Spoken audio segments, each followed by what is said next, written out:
एक बार की बात है, एक छोटे से गांव में पिंकी नाम की एक चिड़िया रहती थी। पिंकी बहुत गरीब थी। उसके पास रहने के लिए एक छोटा सा घोंसला था जो पेड़ के सबसे ऊपरी हिस्से में बना हुआ था। वह दिन भर खाना ढूंढने के लिए इधर उधर उड़ती रहती और जैसे तैसे अपने बच्चों का पेट भरती थी। पिंकी के 3 बच्चे थे, चिक्की, मिकी और टीटू।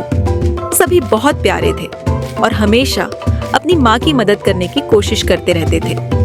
पिंकी का जीवन बेहद कठिन था। गांव में ज्यादा काम नहीं था और उसे हमेशा चिंता रहती थी कि उसके बच्चों का पेट कैसे भरेगा। हर रोज वह सुबह सुबह उठती, आसमान में दूर तक उड़कर खाने की तलाश करती, लेकिन कभी उसे कुछ मिल जाता और कभी खाली हाथ लौटना पड़ता। बच्चे भी माँ की मदद करना चाहते थे, लेकिन वे बहुत छोटे थे और माँ उन्हें अकेले छोड़ने से डरती थी। एक दिन पिंकी बहुत थकी हुई अपने घोंसले पर लौटी। उसके बच्चे भूख से तड़प रहे थे। चिक्की ने माँ से पूछा, माँ, हम कुछ कर सकते हैं क्या? कुछ ऐसा जिससे हमें रोजाना खाना मिल सके। मिकी ने भी साथ दिया। माँ, हम हर दिन भूखे रहते हैं, कुछ ऐसा करें जिससे हम भीख मांगने की जरूरत न पड़े। टीटू ने बड़े उत्साह से कहा, माँ, याद है जब तुमने पिछली बार हम सबके लिए खाने में चटपटी चीजें बनाई थी?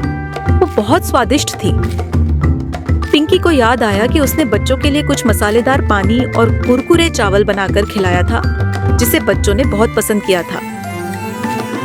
पिंकी को अचानक एक विचार आया। उसने सोचा, अगर मेरे बच्चों को यह खाना इतना पसंद आया तो क्यों न मैं इसे गांव के और लोगों को भी बनाकर खिलाऊं। बच्चों की मदद से पिंकी ने मसालों की कुछ खासियतें सीख ली थी। उसने सोचा कि वह गांव में एक छोटा सा पानी पूरी का ठेला लगा सकती है। वह सबसे सस्ता और स्वादिष्ट पानी पूरी बेचेगी। अगले दिन पिंकी ने ठेले के लिए सारी तैयारियां की। उसके बच्चे चिक्की, मिकी और टीटू बहुत उत्साहित थे। उन्होंने माँ की मदद की, सारे सामान को सजाया और ठेला तैयार किया। पिंकी ने सबसे सस्ती कीमत पर पानी पूरी बेचने का फैसला किया। गांव के लोग पहले तो हैरान थे कि एक चिड़िया कैसे पानी पूरी बना सकती है, लेकिन जब उन्होंने पिंकी की पानी पूरी का स्वाद चखा तो सब दंग रह गए। उसकी पानी पूरी का स्वाद इतना अच्छा था कि लोग उसकी तारीफें करने लगे। धीरे धीरे पिंकी का ठेला मशहूर होने लगा। गांव के कोने कोने से लोग उसके ठेले पर आने लगे। पिंकी की पानी पूरी में कुछ खास था, एक अनोखी चटनी जो किसी और के पास नहीं थी। उसका ठेला सबसे सस्ता था, फिर भी स्वाद में बेजोड़ था।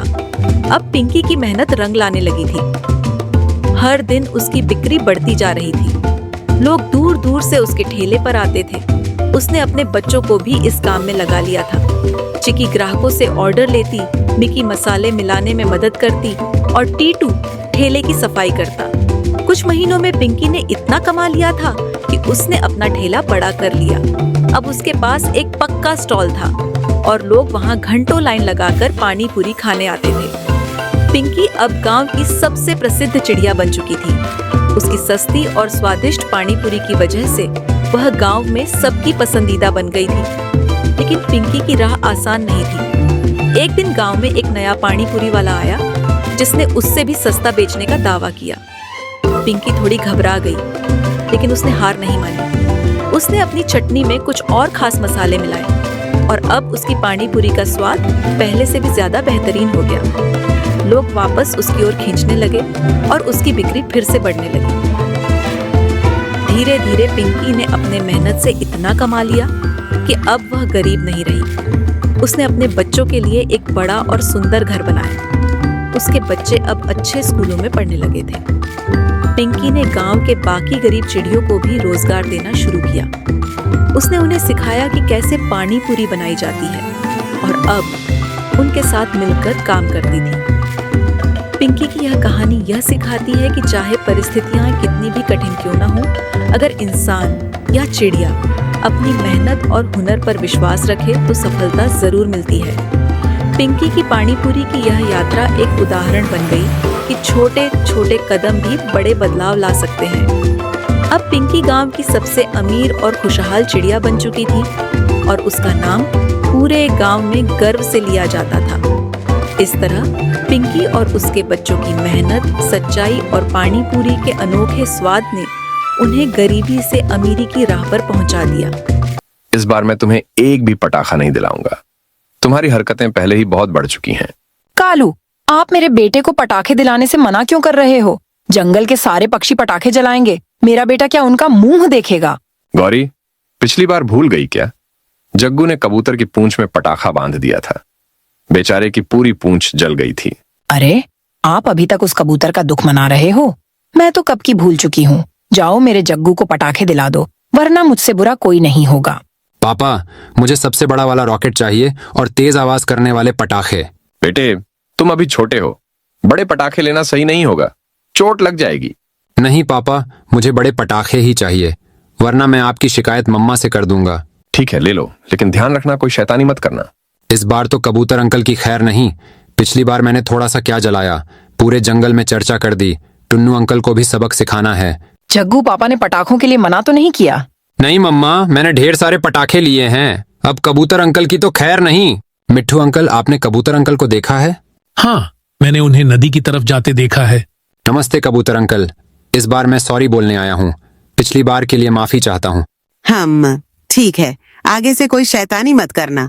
अरे, ये क्या हुआ? इस बार फिर पटाखा। टुन्नू अंकल, आपके लिए मिठाई लाया हूँ। पिछली बार की बातों के लिए सॉरी। ये मिठाई कहाँ से आई? जग्गू ने दी है, लगता है सुधर गया है। अरे धमाका, फिर वहीं पटाखा। अरे, तुम दोनों भी घायल हो गए। गौरी का बेटा जग्गू कभी सुधरेगा नहीं।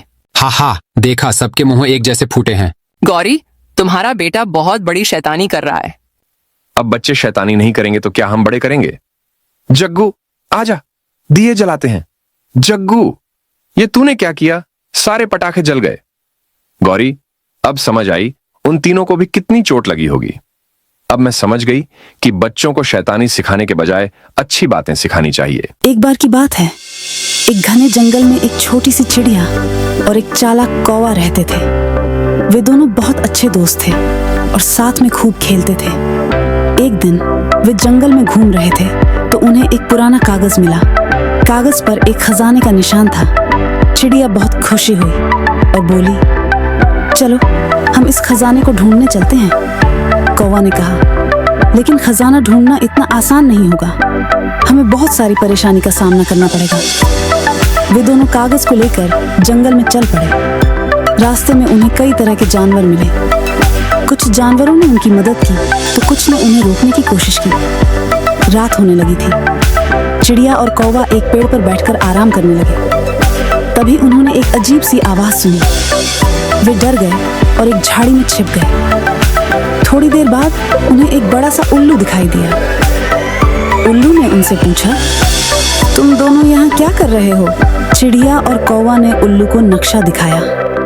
उल्लू ने नक्शा देखा और बोला, यह नक्शा बहुत पुराना है, यह खजाना ढूंढना बहुत मुश्किल होगा, लेकिन अगर तुम मेरी मदद करोगे तो मैं तुम्हें खजाना ढूंढने में मदद कर सकता हूँ। चिड़िया और कौवा उल्लू के साथ चल पड़े। रास्ते में उन्हें कई तरह के खतरों का सामना करना पड़ा, लेकिन उल्लू ने अपनी बुद्धि से उन्हें बचा लिया। उनकी यात्रा के दौरान उन्हें एक रहस्यमयी गुफा मिली। गुफा के अंदर उन्हें एक विशालकाय सांप मिला जो गुफा का रक्षक था। सांप ने उनसे कहा कि अगर वे खजाना चाहते हैं तो उन्हें पहले उसकी चुनौती को पूरा करना होगा। सांप ने उन्हें एक पहेली दी।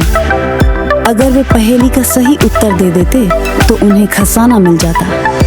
चिड़िया और कौवा ने अपनी बुद्धि का इस्तेमाल किया और पहेली का सही उत्तर दे दिया। सांप ने उन्हें खजाने का रास्ता दिखाया। खजाने के पास पहुंचकर उन्हें एक बड़ा सा खजाना मिला। खजाने में सोने के सिक्के, कीमती रत्न और कई अन्य अनमोल चीजें थीं।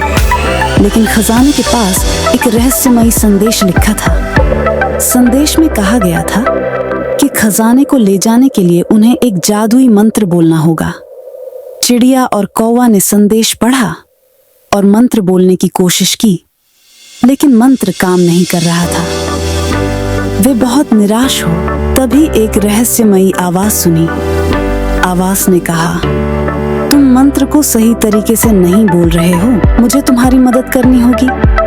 आवाज के साथ एक चमकदार प्रकाश निकला और एक परी उनके सामने प्रकट हुई। परी ने उन्हें मंत्र बोलने का सही तरीका बताया। चिड़िया और कौवा ने मंत्र बोला और खजाना उनके हाथ में आ गया। चिड़िया और कौवा बहुत खुश हुए। उन्होंने परी को धन्यवाद दिया और जंगल वापस आ गए। चिड़िया और कौवा खजाना लेकर जंगल वापस आ गए। सभी जानवर बहुत खुश हुए और उन्हें बधाई दी। लेकिन खजाने के साथ एक समस्या थी। खजाना बहुत बड़ा था और इसे जंगल में छिपाना मुश्किल था। चिड़िया और कौवा ने सोचा कि उन्हें खजाने को सुरक्षित जगह पर छिपाना चाहिए। वे जंगल में घूमे और एक गुफा ढूंढी जो खजाने को छिपाने के लिए सही जगह थी।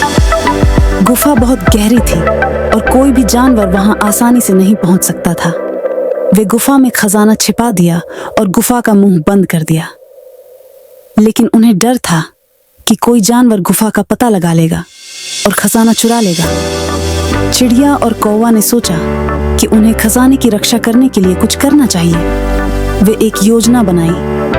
वे जंगल के सभी जानवरों को इकट्ठा किया और उन्हें बताया कि वे खजाना पा चुके हैं। लेकिन उन्होंने कहा कि खजाना बहुत कीमती है और उन्हें इसकी रक्षा करनी चाहिए। सभी जानवरों ने सहमति दी और खजाने की रक्षा करने का फैसला किया।